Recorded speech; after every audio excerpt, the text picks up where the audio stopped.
আসসালামু আলাইকুম। তোমরা যারা কলেজে আছো তোমাদের একটা কমন প্রশ্ন থাকে, ভাই আমি আমার একাডেমিক লাইফের সাথে অ্যাডমিশন লাইফটা কিভাবে তাল মিলাবো? দেখো, তোমরা যারা সায়েন্সে আছো তোমাদের তো সময়টা খুবই কম পাওয়া যায়। তোমাদের কলেজের পড়া ট্যাকেল দিতে তোমাদের সময় চলে যায়। কিন্তু যারা মানবিকে আছো তোমাদের কিন্তু অ্যাডমিশনের জন্য খুব ভালো একটা সময় পাওয়া যায় কলেজ লাইফ থেকেই। এখন আমি আজকের এই ভিডিওতে এমন কিছু টপিক বলবো যেখানে তুমি এক্সট্রা কোনো কিছু না পড়েই অ্যাডমিশনের প্রিপারেশন নিতে পারবে। অর্থাৎ এমনভাবে পড়লে তোমার একাডেমিক আর অ্যাডমিশন ২ টাই হয়ে যাবে। চলো এই ভিডিওতে আমরা এইটা নিয়ে আলোচনা করব। দেখো, আমি যদি মানবিকের বা বি ইউনিট, এই বি ইউনিট কিন্তু ঢাকা বিশ্ববিদ্যালয়ের বি ইউনিট কিন্তু এখানে সায়েন্স, সায়েন্স, কমার্স আর আর্টস সবার জন্য আছে। ঠিক না? এই ইউনিটে তোমার সায়েন্সের জন্য যেমন সিট আছে, কমার্সের জন্য ওইরকম সিট আছে, আর্টসের জন্য সিট আছে। অনেক সংখ্যক সিট আছে। কিন্তু এখানে কিসের উপরে পরীক্ষা হয়? এখানে পরীক্ষা হচ্ছে বাংলা, ইংলিশ, সাধারণ জ্ঞান এবং কিছু, কিছু ক্ষেত্রে আইসিটি। ওকে? অর্থাৎ এই কয়েকটা। এখন এগুলো কোথা থেকে আসে? জেনারেল নলেজটা তোমার সাধারণ জ্ঞান থেকে আসে, এটা ঠিক বুঝলাম, এটা বাদ দিলাম। কিন্তু বাংলা, ইংলিশ আর আইসিটি এরা কিন্তু তোমার কলেজ লাইফ থেকে আসে। সুতরাং কলেজ লাইফ থেকে যদি তুমি বাংলা, ইংলিশ এবং আইসিটি এমনভাবে পড়তে পারো যেখানে তোমার একেবারে কলেজের পড়াও হয়ে যাচ্ছে, এইচএসসির পড়াও হয়ে যাচ্ছে, অ্যাডমিশনের পড়া হয়ে যাচ্ছে। তাইলে কেমন হয়? তাইলে কিন্তু কি তোমার বি ইউনিটের প্রিপারেশনটা অনেকাংশে হয়ে যাচ্ছে না? দেখো তো, সায়েন্স, কমার্স, আর্টস সবার জন্য কি বি ইউনিটের প্রিপারেশনটা হয়ে যাচ্ছে না? খুবই ভালো ইউনিট, অনেক সুন্দর, সুন্দর সাবজেক্ট আছে। ইকোনমিক্স, ইংলিশ, ল, অনেক ভালো, ভালো সাবজেক্ট আছে। সুতরাং সবার আগে তোমার কি করতে হবে? তোমার যে মেইন টেক্সট বুক আছে না, বাংলা পাঠ্য বই, এই যে বাংলা পাঠ্য বই, বাংলা পাঠ্য বইয়ে তোমার ফোকাস করা লাগবে। বাংলা পাঠ্য বই আমাদের কি, কি আছে? নাটক আছে, উপন্যাস আছে, গদ্য আছে, পদ্য আছে। এই নাটক, উপন্যাস, গদ্য, পদ্য এগুলোকে একদম ভালোভাবে পড়তে হবে। ইন ডিটেলস পড়া লাগবে সব। ইন ডিটেলস পড়া লাগবে। ইন ডিটেলস পড়া লাগবে। কিভাবে? যে কোনো শব্দ অর্থ টিকা বাদ দেওয়া যাবে না, কবি পরিচিতি বাদ দেওয়া যাবে না, লেখক পরিচিতি বাদ দেওয়া যাবে না। তারপরে এটা কোন পত্রিকায় প্রথম প্রকাশিত হয়েছে, কোথায়, কোন বই থেকে নেওয়া হয়েছে। অর্থাৎ each and every details, each and every topic তোমার খেয়াল রাখতে হবে। তুমি যদি এটা করো তাহলে কি হবে? এইচএসসিতে যেখান থেকে প্রশ্ন আসুক তুমি পারবা। যত ভিতর থেকে প্রশ্ন আসুক, তুমি যদি এইচএসসি 25 সালের রেজাল্টটা দেখো, মানবিকের স্টুডেন্টরা সবচেয়ে বেশি ফেল করছে। এটার কারণ কি?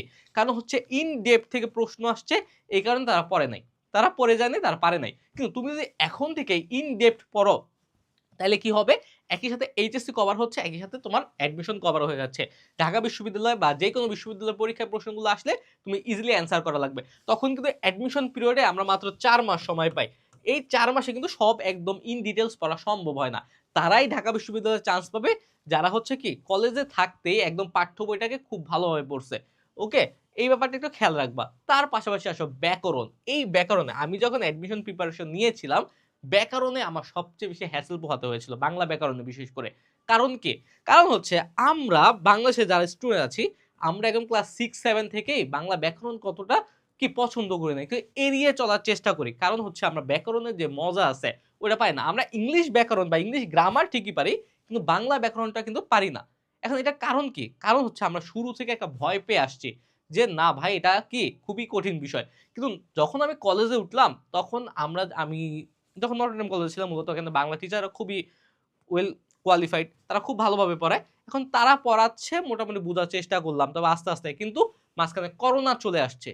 করোনা চলে আসায় কি হলো? যে কলেজ থেকেও আমি ওইভাবে শিখতে পারলাম না। এই কারণে অ্যাডমিশনের সময় কিন্তু ব্যাকরণে আমার অনেক সমস্যা হইছে আর অনেক টাইম দেওয়া লাগছে।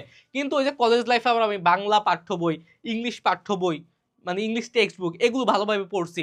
বাংলা, ইংলিশ গ্রামার আমার একদম বেসিক অনেক স্ট্রং ছিল। এই কারণে আমি কোনভাবে এটা ট্যাকেল দিতে পারছি। তাও কোনভাবে, ভালোভাবে কিন্তু না। কিন্তু তোমার কলেজ লাইফ থেকেই কিন্তু কি ব্যাকরণে একদম 100% এফোর্ট দেওয়া লাগবে। কারণ বাংলা ব্যাকরণ আমরা ভুল করি। আর এই কারণে কিন্তু আমরা কি এইচএসসি তে অনেক সময় ফেইল করি বা এ প্লাস ছুটে যায়। এ প্লাসটা কি আমাদের ছুটে যায়। ওকে?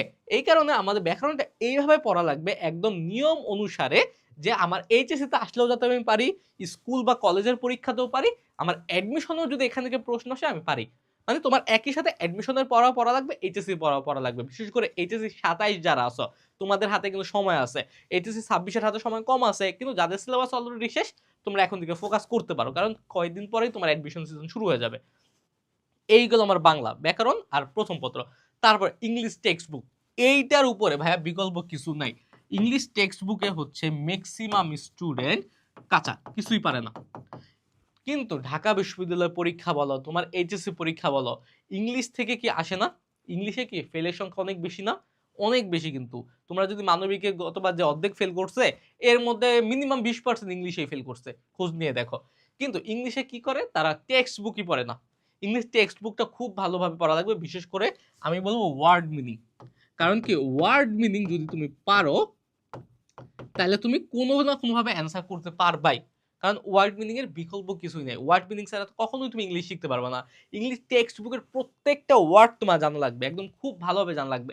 আমি আমাদের গ্রুপে মাঝে মধ্যে হচ্ছে আমার কলেজ লাইফের ইংলিশ বইটা আমি ছবি তুলে পাঠাই, তোমরা হয়তো অনেকে দেখে থাকবে বা খুঁজলেই তুমি পাবা। আমার নাম দিয়ে আমাদের গ্রুপে সার্চ দাও, দেখবা যে আমি শেয়ার করছি আমার নোট, আমার ইংলিশ বই কেমন ছিল, দেখবা যে আমার ইংলিশ বইটা দাগানো একদম, হ্যাঁ একদম কাটা ছেড়ে, মানে যত শব্দ অর্থ আছে আমার ওইখানে ছোট্ট ছোট্ট করে লেখা আছে।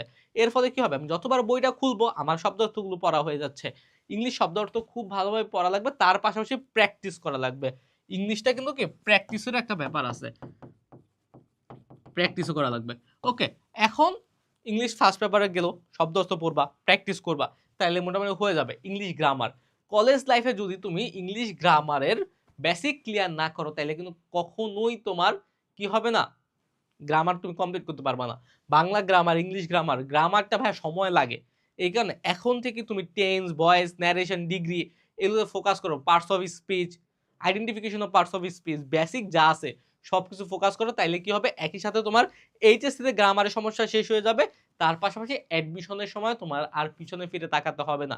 অ্যাডমিশনের সময় জাস্ট তুমি প্র্যাকটিস করবে, আর কিছু না। কারণ এইচএসসি লাইফে তো তুমি এগুলো পড়ছোই। যেমন পার্টস অফ স্পিচ থেকে অনেক প্রশ্ন আসে, তারপরে রাইট ফর্ম অফ ভার্ব থেকে তোমার এইচএসসি তেও আসবে, অ্যাডমিশনেও আসবে, শিওর থাকো। প্রিপোজিশন থেকে এইচএসসি তে আসবে, অ্যাডমিশন আসবে, আর্টিকেল আছে। প্রত্যেকটা টপিক কিন্তু ধরে ধরে পড়া লাগবে।